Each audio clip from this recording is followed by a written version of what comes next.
బంగ్లాదేశ్.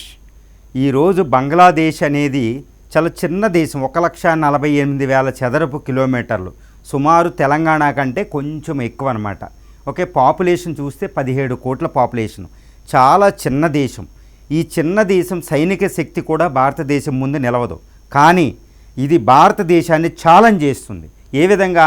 ఇటు పాకిస్తాన్తోనూ ఇటు చైనాతోనూ కలిసి బంగ్లాదేశ్ తాత్కాలిక అధ్యక్షుడిగా ఉన్న ఈ మహమ్మద్ యూనస్ భారత్ని ఛాలెంజ్ చేస్తున్నాడు. నీ నార్త్ ఈస్ట్ తీసేసుకుంటా, నీ చికెన్ నెక్క దగ్గర ఉన్నదాన్ని కట్ చేసేసి భారతదేశం నుంచి ఈ 2,50,000 చదరపు కిలోమీటర్లు ఉన్న 5 కోట్ల మంది ప్రజలున్న నార్త్ ఈస్ట్ని సెపరేట్ చేసేస్తా, అది ఒక దేశమని అటు చైనా వెళ్ళి ఇటు పాకిస్తాన్తో నేతతో కలిపి చాలా పెద్ద ఛాలెంజ్ చేస్తున్నాడు భారతదేశాన్ని. ఓకే, భారతదేశం ఎంతని క్షమిస్తండి, ఎంతని క్షమించగలదు? ఇప్పుడు పాకిస్తాన్ అలాగే 5 యుద్ధాలు సుమారు 75 సంవత్సరాల తర్వాత దాన్ని సింధు వాటర్ని ఆపేశాం. ఇప్పుడు బంగ్లాదేశ్ని బంగ్లాదేశ్కి భారతదేశం అతిపెద్ద శిక్షని ఇవ్వబోతుందండి. ఈ శిక్ష మామూలు శిక్ష కాదు, చాలా పెద్ద శిక్ష. ఎందుకంటే బంగ్లాదేశ్ అనేది భారతదేశం నుంచి వెళ్ళే నదీ నీళ్ల మీదే ఆధారపడి బంగ్లాదేశ్ ఉంటుంది. బంగ్లాదేశ్లో 6.4% నీటి భాగం ఉంటుంది అనమాట. అది గంగా బ్రహ్మపుత్ర రివర్ సిస్టమ్. వీటిని రెండింటిని భారతదేశం వచ్చే కొన్ని నెలల్లో ఆపేయబోతుంది. అంటే మనం పాకిస్తాన్కి సింధు వాటర్ని ఎలా అయితే ఆపేసామో బంగ్లాదేశ్కి గంగా బ్రహ్మపుత్ర నీళ్ళని ఆపేయబోతున్నాం. అంటే బంగ్లాదేశ్కి పూర్తి శిక్ష మనం విధించబోతున్నాం. అది భారత ప్రధాని మోడీ గారు నిర్ణయించిన అతిపెద్ద విషయం అన్నమాట. ఇప్పుడు బంగ్లాదేశ్ యొక్క రివర్ మ్యాప్ని మనం గమనిద్దాం. ఈ శిక్ష తీవ్రత ఎలా ఉంటుందో ఒకసారి గమనిస్తే, ఇది బంగ్లాదేశ్. ఈ బంగ్లాదేశ్కి భారతదేశంలో అతిపెద్ద నదులైన 2 నదులు ఉంటాయి. ఆ నదులు ఏంటంటే గంగా రివర్ ఒకటి, ఉత్తరాఖండ్ పైన పుట్టి గంగోత్రి దగ్గర గంగా రివర్ ఇలా ప్రవహించి లాస్ట్ ఈ ఫరక్కా డ్యామ్ వెస్ట్ బెంగాల్ తర్వాత బంగ్లాదేశ్లోకి ఎంటర్ అవుతుందండి. ఈ బంగ్లాదేశ్లోకి ఎంటర్ అవుతే గంగా నదిని ఏమని పిలుస్తామంటే పద్మా నది అని పిలుస్తాం. బంగ్లాదేశ్లో మన గంగని పద్మా నది అని పిలుస్తాం అన్నమాట, పద్మ. అదేవిధంగా ఈ బ్రహ్మపుత్ర నది ఈ కైలాష్ మానసరోవర్ దగ్గర పుట్టి యార్లాంగ్ జాంగ్పో అంటూ టిబెట్లో ప్రవహించి ఇక్కడ ఈ నంగ పర్బత్ ఈ పీక్ దగ్గర ఇండియాలోకి ఎంటర్ అవుతుందన్నమాట. ఈ ఇండియాలోకి ఎంటర్ అయిన తర్వాత ఈ అరుణాచల్ ప్రదేశ్ ఈ అస్సాం ద్వారా ప్రవహించి చివరికి ఇదిగోండి ఇక్కడ మేఘాలయ దగ్గర బంగ్లాదేశ్లోకి వస్తుంది. ఈ బంగ్లాదేశ్లోకి ఎంటర్ అయిన తర్వాత బ్రహ్మపుత్ర నదిని జమునా నది అని పిలుస్తారు. అంటే గంగన పద్మా నది అని, బ్రహ్మపుత్ర జమునా నది అని పిలుస్తారు. ఈ గంగా బ్రహ్మపుత్రాలు 2 కలిసి గోలోంగ్ అనే ఒక పట్టణం దగ్గర ఈ గంగా ఆ బ్రహ్మపుత్రాలు కలుస్తాయి. అంటే పద్మా జమునాలు కలుస్తాయి అన్నమాట. ఈ కలిసి ఒకే నది కింద ప్రవహిస్తుంది. దాన్ని ఏమంటారు? మేఘనా నది అంటారన్నమాట. మేఘనా అంటారు. అంటే ఈ బంగ్లాదేశ్లో పెద్ద నదీ వ్యవస్థలు 3, అంటే 700 నదులు ఉంటాయండి బంగ్లాదేశ్లో మొత్తం. అందులో 60 రివర్లు ఇంటర్నేషనల్ రివర్లు అయితే 54 ఇండియా నుంచి ప్రవహిస్తాయి. ఇందులో ముఖ్యంగా ఈ గంగా రివర్ సిస్టమ్, గంగా నదీ వ్యవస్థ పద్మ అంటారు ఇందులో. అదేవిధంగా బ్రహ్మపుత్ర, జమున, తర్వాత మేఘనా కూడా ఒక రివర్ వచ్చి ఇక్కడ కలవడం వల్ల ఇది మేఘనా రివర్ అంటారు. ఈ 3 నదులు అతిపెద్ద రివర్ వ్యవస్థ, అతిపెద్ద నదీ వ్యవస్థ బంగ్లాదేశ్ అంతటికీ భారతదేశం నుంచి వెళ్ళాలి. ఇప్పుడు భారతదేశం ఈ నదీ వ్యవస్థలని ఆపేయబోతుంది. ఏ విధంగా అంటే ఇదిగోండి ఇక్కడ ఫరక్కా అనేది ఒకటి ఉంది. దీన్ని ఫరక్కా డ్యామ్ అంటారన్నమాట. ఇది 1975లో మనం పూర్తి చేసాం స్వతంత్రం వచ్చిన తర్వాత. ఈ నదీ వ్యవస్థ, ఈ ఫరక్కా డ్యామ్ యొక్క విశిష్టత ఏంటంటే కలకత్తా పోర్ట్ ఉంటుంది. ఇది ల్యాండ్ లాక్డ్ పోర్టు. ఈ పోర్టు దగ్గర సిల్టేషన్, ఇసుక మేటలను తీసేయడం, ఫ్లష్ అవుట్ చేస్తాం అనమాట. బకెట్తో నీళ్ళు వేసి ఫ్లష్ అవుట్ చేస్తారు. లేకపోతే కలకత్తా పోర్టు నడవదు. ఈ ఫరక్కా డ్యాము, ఈ ఫరక్కా అంటే బంగ్లాదేశ్కి 18 కిలోమీటర్ల బౌండరీకి 18 కిలోమీటర్ల దూరంలో ఉంటుందండి.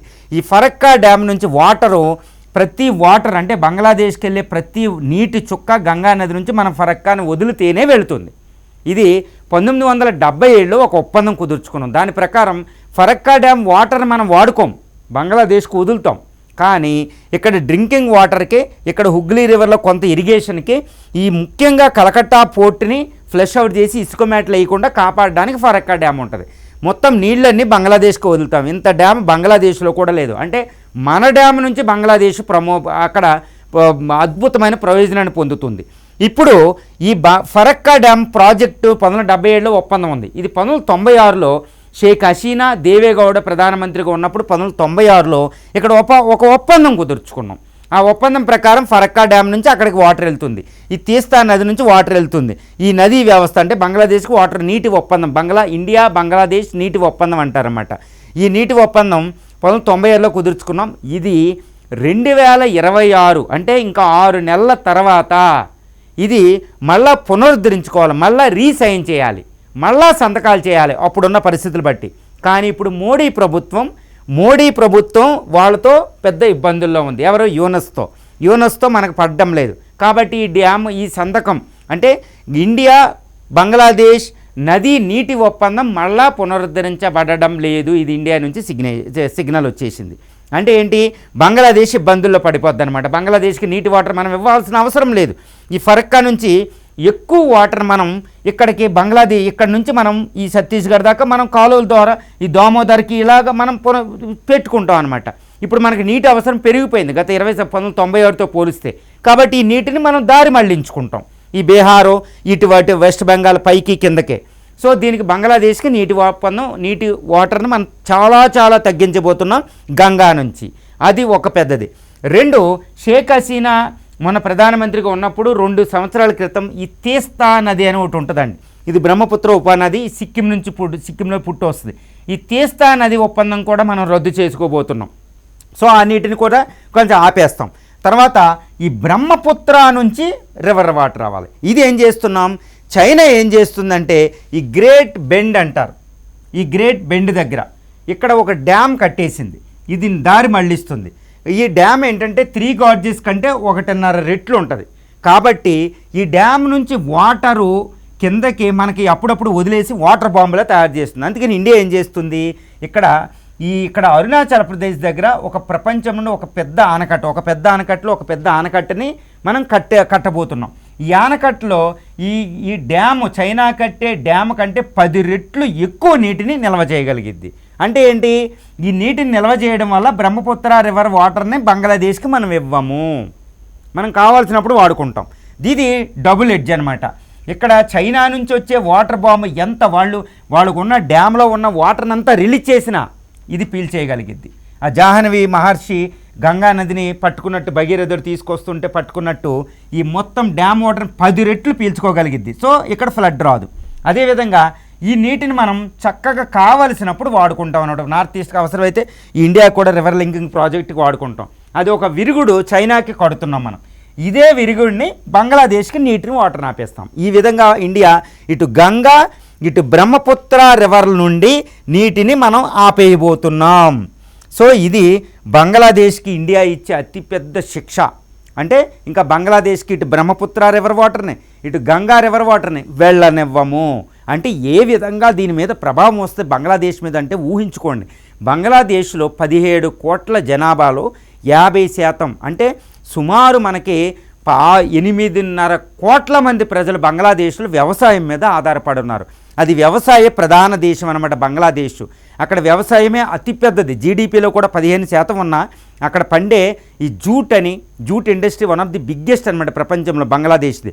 అదేవిధంగా టెక్స్టైల్, ఈ పత్తి పరిశ్రమ, పత్తి కూడా వ్యవసాయ పంటల నుంచే. వీళ్ళ మీద అంటే పత్తి, జనుము అంటే జూటు, టెక్స్టైల్ ఇండస్ట్రీ, అగ్రికల్చరే బంగ్లాదేశ్కి వెన్నుపూసలు అంటది అనమాట. దానికి బ్యాక్ బోన్ అనమాట దాని అగ్రికల్చర్ సిస్టమ్కి.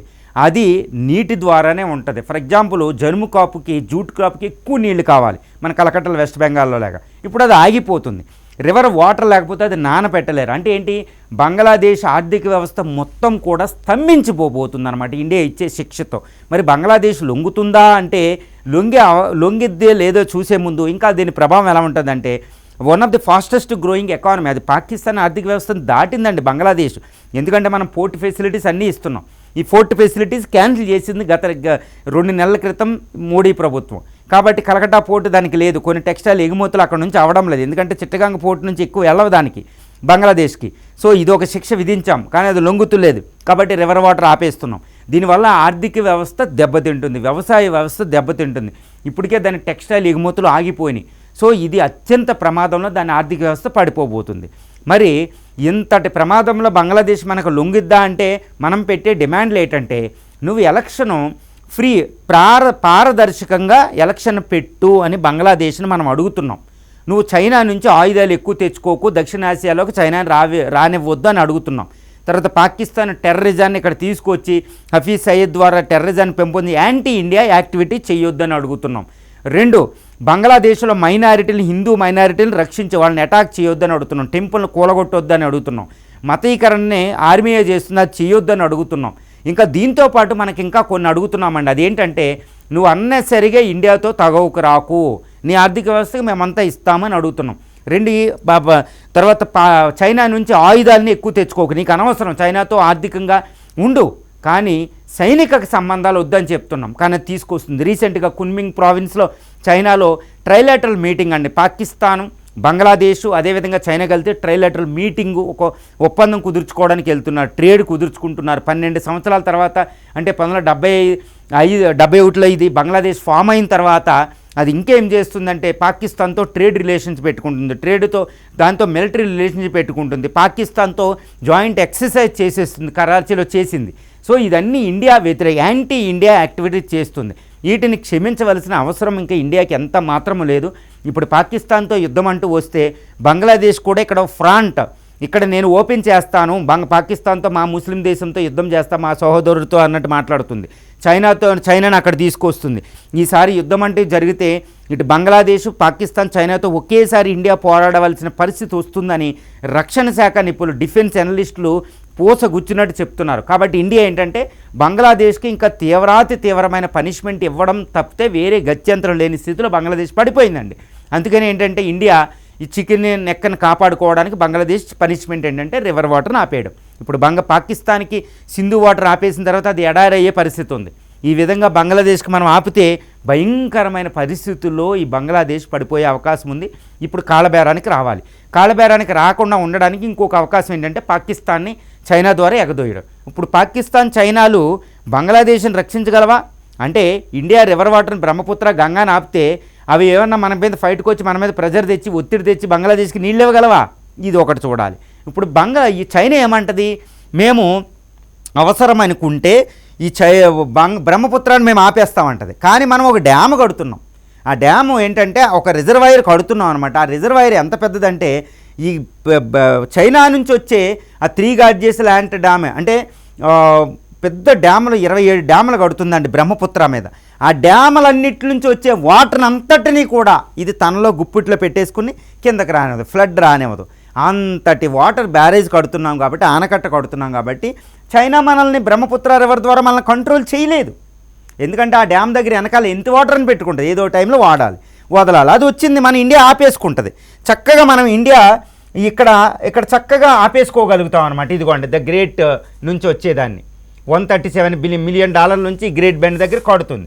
దీన్ని వెంటనే మనం చక్కగా ఆపేయగలుగుతాం. చక్కగా ఇక్కడే బ్రహ్మపుత్రాన్ని అరుణాచల్ ప్రదేశ్లో మనం ఆపేయగలుగుతాం. దీన్ని ఆపేయగలుగుతాం కాబట్టి చైనా మనల్ని ఏం చేయలేదు. ఎంత వాటర్ని పెట్టుకుంటుంది, ఏదో టైంలో ఇక్కడ వాటర్ వదలాలి, ఎప్పుడు వచ్చినా మనం ఇక్కడ స్టోర్ చేసుకుంటాం. ఎక్కువైందాన్ని వదులుతాం, లేకపోతే అట్టే పెట్టుకుంటాం. లేకపోతే రివర్ని ఇక్కడ రివర్ లింకింగ్ సౌత్ ఇండియా దాకా డైవర్ట్ చేసుకుంటాం. ఇప్పుడు రివర్ లింకింగ్ ప్రాజెక్ట్ వస్తుంది కాబట్టి ఈ గంగా, ఈ మహానది, ఈ గోదావరి కృష్ణ లింక్ అవుతున్నాం కావేరీ వరకు. సో ఇక్కడ ట్రాన్స్ఫర్ చేసుకుంటాం. కాబట్టి చైనా మనల్ని ఏమీ చేయలేదు. చైనాకి చాలా ప్రాబ్లం అవుద్ది. ఇంకా పాకిస్తాన్ ఏం చేస్తే తన సింధుయే లేదు, తన సింధు వాటర్ లేదు. సో ఈ విధంగా చైనా, పాకిస్తాన్ మనం ఏమీ చేయలేవు. దాని విరుగుడు మనం పెట్టుకుంటున్నాం. సుమారు 50,000 కోట్ల రూపాయలతో అంటే 1,00,000 కోట్ల వరకు కూడా బడ్జెట్ అవుతుంది. దాంతో మనం అరుణాచల్తో అద్భుతమైన ప్రాజెక్టులు కట్టుకుంటున్నాం.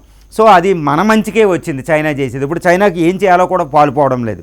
అది పరిస్థితి అనమాట. అంటే ఏంటి, బంగ్లాదేశ్కి మనం వాటర్ని ఆపేస్తే మనల్ని ఏమీ చేయలేరు. మరి బంగ్లాదేశ్ దారికి వస్తుందంటే దారికి తప్ప వేరే పని లేదు. ఎందుకంటే వచ్చే కొన్ని 6 నెలల్లో 2026 జనవరి, ఫిబ్రవరిలో ఎలక్షన్ పెడతాను అని యూనస్ చెప్పారు. అంటే ఎలక్షన్ పెడితే అక్కడ మన ఇండియా ఫేవర్ అయిన ఇప్పుడు బంగ్లాదేశ్ నేషనలిస్ట్ పార్టీ కాకుండా అవామీ లీగ్ షేక్ హసీనా ఇప్పుడు ఢిల్లీలో తలదాచుకుంటున్నారు. ఆవిడ్ని ఢిల్లీ నుండి ఢాకా అలౌ చేయాలి. నెంబర్ 1, ఆవిడ అవామీ లీగ్ని మళ్ళీ పునరుద్ధరించాలి బ్యాన్ నుంచి. ఆవిడ ఎలక్షన్లో పార్టిసిపేట్ చేయగలగాలి.